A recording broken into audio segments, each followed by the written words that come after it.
It was only in May 2013 that we had the idea of creating an uncensored, not-for-profit television and radio station. This little germ of an idea in the early part of this year, we've got all of this.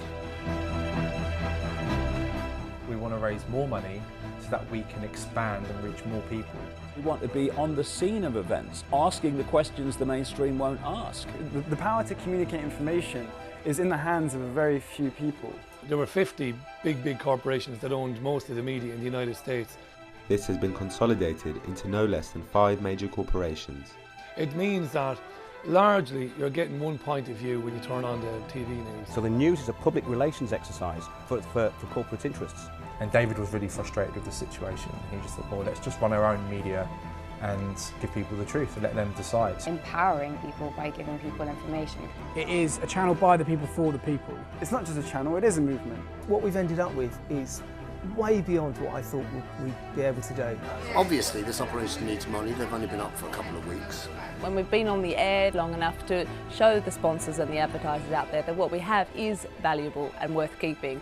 Advertisers will become interested in the station when their budgets are available, which won't be for about 2 or 3 months. So basically, what the People's Voice needs is money, just to keep it alive. So we're in a situation now where we've maybe got to the end of January and then that money will be running dangerously low. It's this initial transitional period we need to get through, and that's why we need funding now to make sure we bridge that gap and get to the other side. We have to accept that it's going to be slow initially, and that's why the help of people who are giving £1 or £2 or £5 or £10 a month is vital.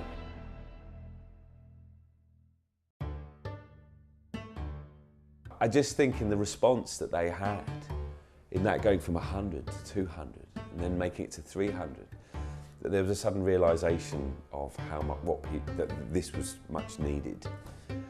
And so the vision had to grow.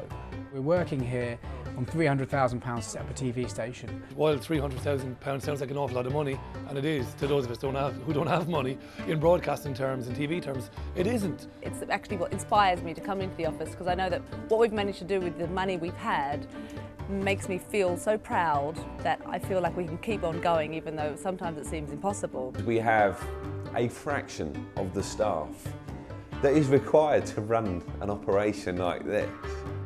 The People's Voice raised £300,000 from its original fundraiser, while the BBC received £3.6 billion a year from TV licence fees alone.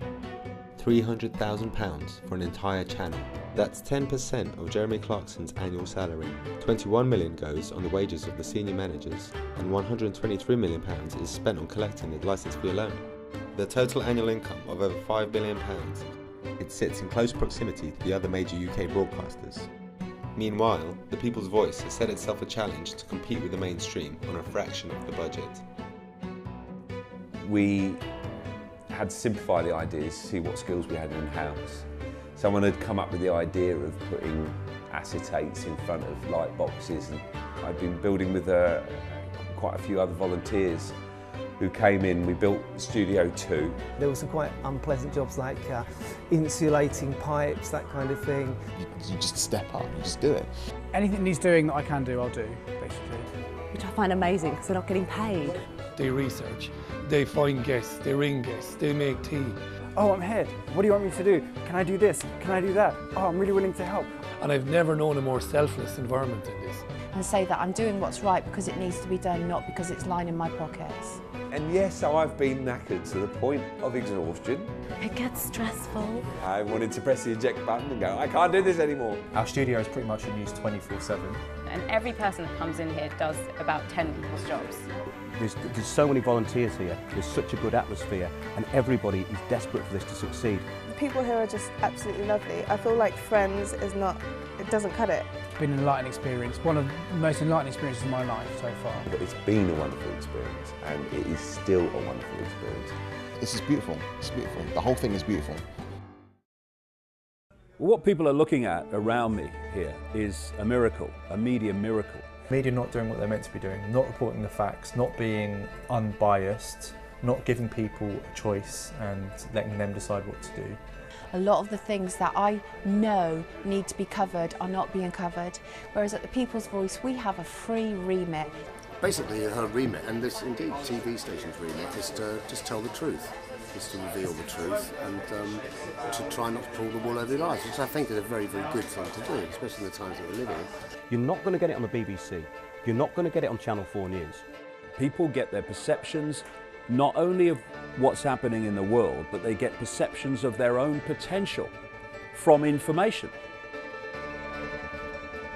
There's a huge amount of information and research goes into each show, and this is something you're not going to get on mainstream TV. Having that balance being brought to you so you can make your own mind up. So we're empowering people to make certified choices about their health. I'll give people the tools that they can work with themselves at home. Taking the information that is out there and seeing how they can apply it to their lives to make their lives better. Fairness given to everyone who approaches the People's Voice with an opinion. Let other people know they're not alone. And that's what was the most important thing for me. Well, it's brilliant that it's been set up on a crowdfunding platform because it means that it is the people's voice. It's ultimately your station. This is all of our place. This is just like a once in several lifetimes thing. This has just happened. It's something you can take and go further with. It's something you can build upon. It's something you can expand and spread across the world, and it works for everyone. The scope for this project is monumental. There is no end to what difference we could make. People who every day get up and they push on against all the odds. And they have little groups and they're doing everything they can with next to no money. And suddenly, here you go, you're on television. So I was a little bit sort of, can I do it? And everyone was just right behind you, giving you the support that you need and sort of taking care of you and making sure you felt all right and that you knew what you were doing. Tell us about what you're doing. Tell us your website. Tell us how people can help you. You can come to TPV and we will make it happen. All of us together. That makes everything worthwhile. If you can contribute in any way, shape or form, just with effort, time, but money, more importantly, I think it will be really appreciated. My children get £8 a month pocket money, and they both donate £1 a month each. We wouldn't have got this far without your support. And for those who have done it, thank you very much. So give it a go.